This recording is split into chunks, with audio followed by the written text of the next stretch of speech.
मधुबन के बाबा, मधुबन के बाबा मुरली वाले, आपका क्या कहना, आपका क्या कहना।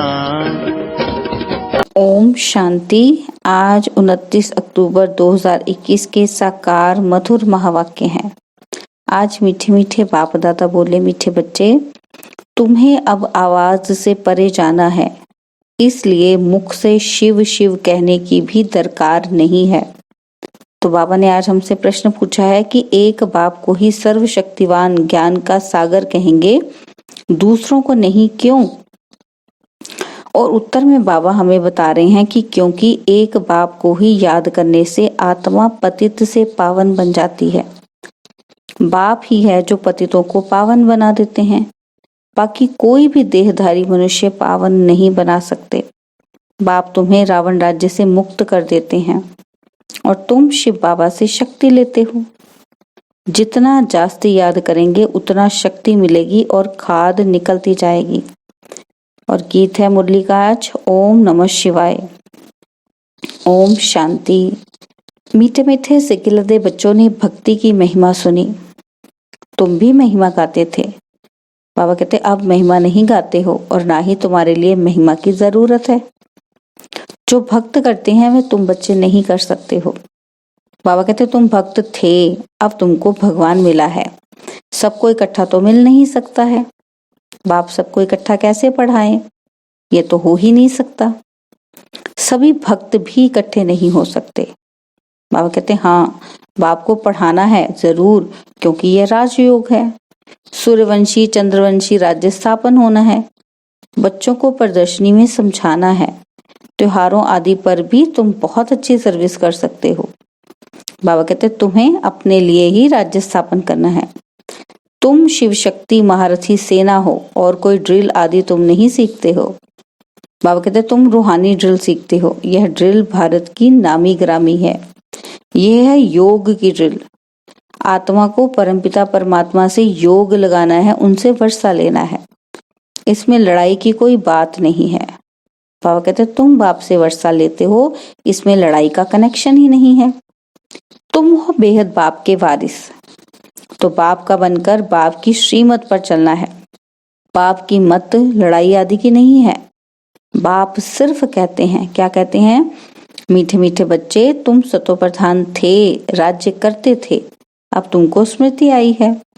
बाप कहते हैं तुम अपने जन्मों को नहीं जानते हो। गाते भी हैं 84 जन्म मनुष्य लेते हैं, 84 लाख यह तो गपोड़े हैं। बाबा कहते भक्ति मार्ग में जिसको जो आया सो पढ़ते रहते हैं। ड्रामा अनुसार ये भक्ति मार्ग की सामग्री है। सत्युग त्रेता में भक्ति होती नहीं। भक्ति अलग है और ज्ञान अलग है। तुम बच्चों के सिवाय और कोई ऋषि मुनि आदि की बुद्धि में ये ज्ञान नहीं है। उनको यह भी मालूम नहीं कि सुख अलग है, दुख अलग है। सुख बाप देते हैं, दुख रावण देते हैं। जो तुम सूर्यवंशी चंद्रवंशी थे, सो 84 का चक्र लगाकर शूद्रवंशी बने। बाप स्मृति दिलाते हैं क्या? कि तुम विश्व के मालिक थे। तुम 84 जन्म भोग नीचे उतरते तुच्छ बुद्धि तमो प्रधान बन गए हो। और सतो प्रधान वालों को स्वच्छ बुद्धि कहा जाता है। तमो प्रधान को नीच बुद्धि कहा जाता है। बाबा कहते नीच बुद्धि वाले ऊंच बुद्धि वालों को नमस्ते करते हैं। यह तुमको मालूम भी नहीं था। क्या नहीं था हमें मालूम? कि हम ही ऊंच बुद्धि थे और अब हम ही नीच बने हैं। बाबा ने समझाया हमें। क्या समझाया? कि जिसने पहले नंबर में जन्म लिया होगा वही सतो प्रधान बनेगा। और बाबा कहते 84 जन्म भी सूर्यवंशी ही लेंगे। अब तुम समझते हो। क्या समझते हम? कि हम विश्व के मालिक थे तो पावन सतो प्रधान थे। पति तो थोड़े विश्व के मालिक बन सकते हैं। बाबा कहते उनकी महिमा देखो कितनी ऊंची है। सर्वगुण संपन्न त्रेता में 14 कला संपूर्ण नहीं कहेंगे। सूर्यवंशी को 16 कला संपूर्ण कहेंगे। 14 कला के पीछे संपूर्ण अक्षर नहीं आएगा। संपूर्ण 16 कला वालों को लिखना है। बाबा कहते अभी तुम बच्चे 16 कला संपूर्ण बनते हो।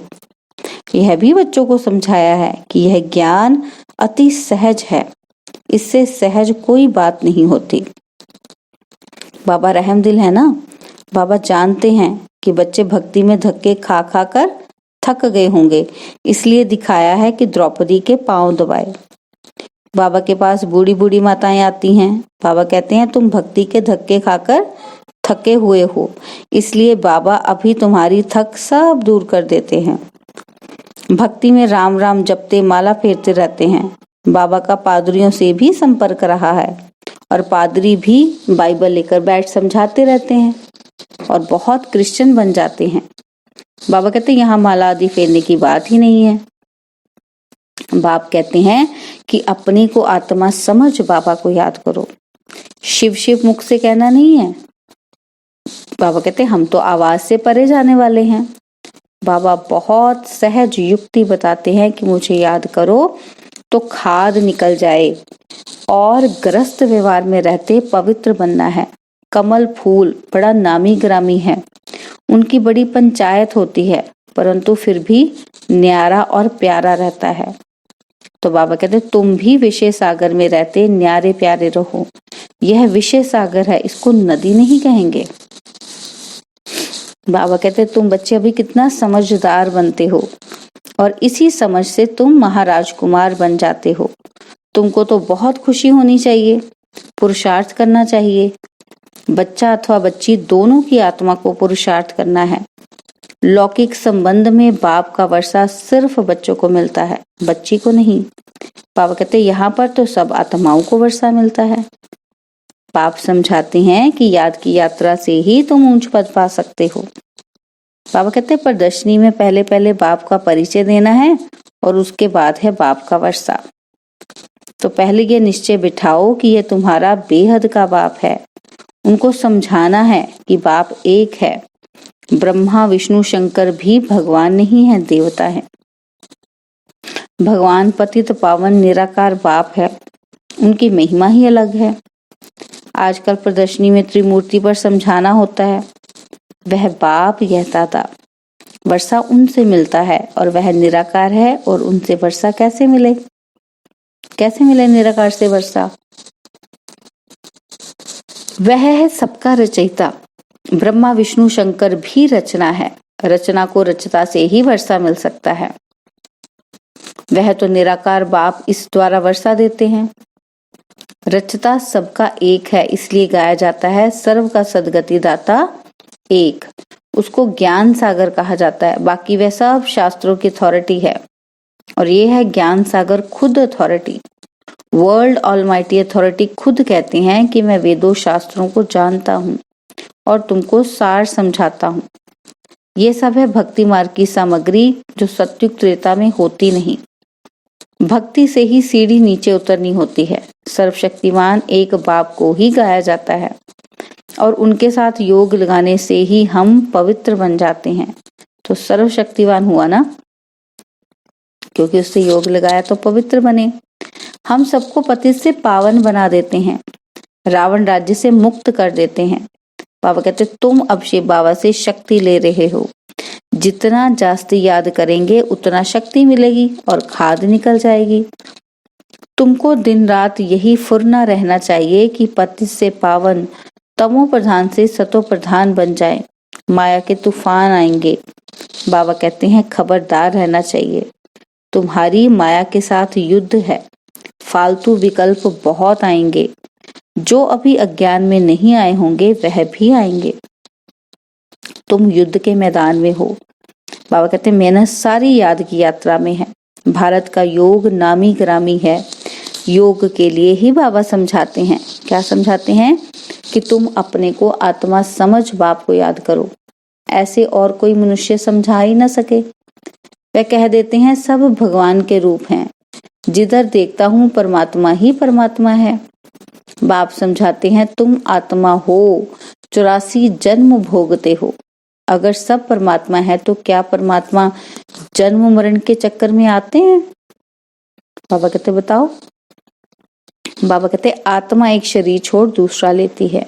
आत्मा में अच्छे बुरे संस्कार रहते हैं। अच्छे संस्कार वालों की महिमा गाते हैं और बुरे संस्कार वालों को कहते हैं पापी नीच। बाबा पवित्र बनने की सहज युक्ति बताते हैं। मनसा वाचा कर्मणा, किसी को दुख नहीं देना है, अपने को भी दुख नहीं देना है।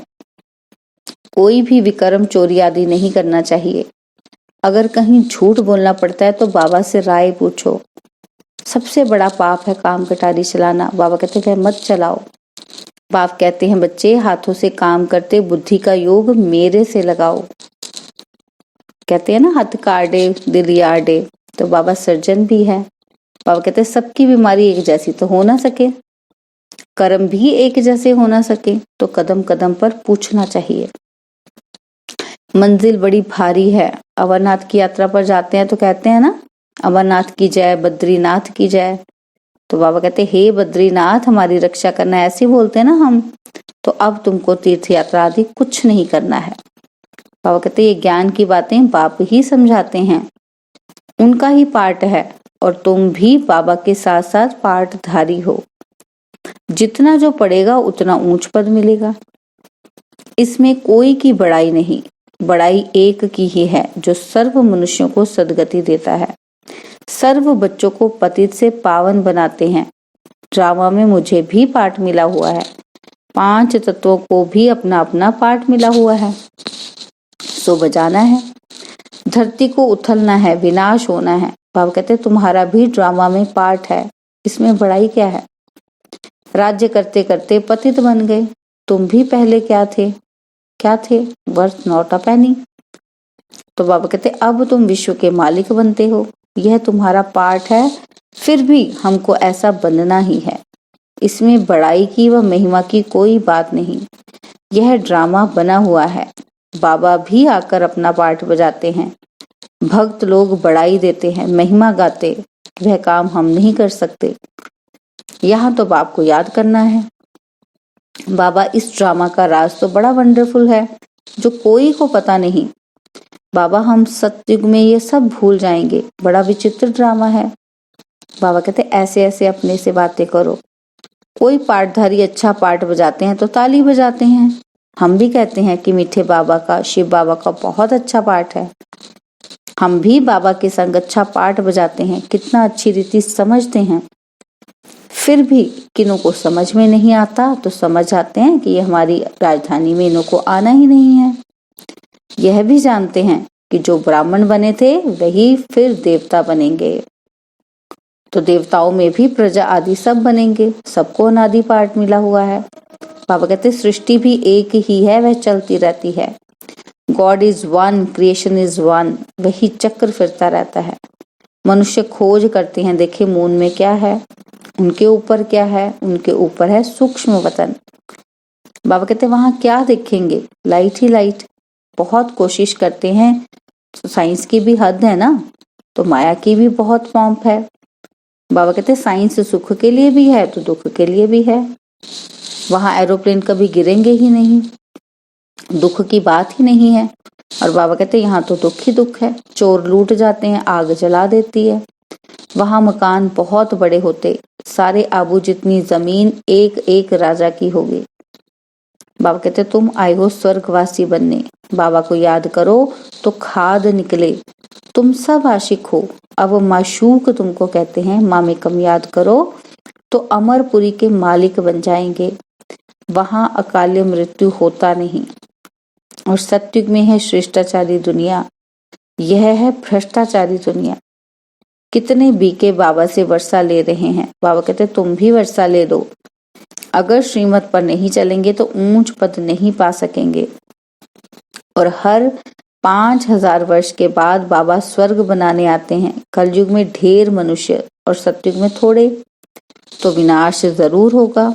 इसलिए महाभारत लड़ाई सामने खड़ी है। अच्छा, मीठे मीठे सिकिलदे बच्चों प्रति माता पिता बाप दादा का याद प्यार और गुड मॉर्निंग। रूहानी बाप की रूहानी बच्चों को नमस्ते। हम रूहानी बच्चों की रूहानी बाप दादाजी को दिलवा जान सिखवा प्रेम से नमस्ते। ओम शांति। प्यारे बाबा, मीठे बाबा, मेरे बाबा, शुक्रिया बाबा, शुक्रिया बाबा, शुक्रिया। धारणा के लिए मुख्य सार है, पहला पॉइंट है मनसा वाचा कर्मणा, किसी को भी दुख नहीं देना है। बुरे संस्कारों को निकाल, अभी अच्छे संस्कार धारण करने हैं। कोई विकर्म ना हो, इसका ध्यान रखना है। सेकंड पॉइंट है, बाबा कहते हैं इस विचित्र ड्रामे में अपने श्रेष्ठ भाग्य को देखते हुए अपने आप से बातें करनी है कि हम भगवान के साथ पाठधारी हैं। कितना अच्छा हमारा पाठ है। बाबा ने हमें वरदान दिया कि मनन द्वारा बाप की प्रॉपर्टी को अपनी प्रॉपर्टी बनाने वाले दिव्य बुद्धिवान भव। मनन द्वारा बाप की प्रॉपर्टी को अपनी प्रॉपर्टी बनाने वाले दिव्य बुद्धिवान भव। बाप द्वारा जो भी खजाना मिलता है उसे मनन करो तो अंदर समाता जाएगा। प्रॉपर्टी तो सबको एक जैसी मिली हुई है, लेकिन जो मनन करके उसे अपना बनाते हैं उन्हें उसका नशा और खुशी रहती है। इसलिए कहा जाता है अपनी घोर तो नशा चढ़े। जो मनन की मस्ती में सदा मस्त रहते हैं उन्हें दुनिया की कोई भी चीज उलझन आकर्षित नहीं कर सकती। उन्हें दिव्य बुद्धि का वरदान स्वतः मिल जाता है। स्लोगन है, मन की उलझन को समाप्त करने के लिए निर्णय शक्ति को बढ़ाओ। मन की उलझन को समाप्त करने के लिए निर्णय शक्ति को बढ़ाओ। ओम शांति।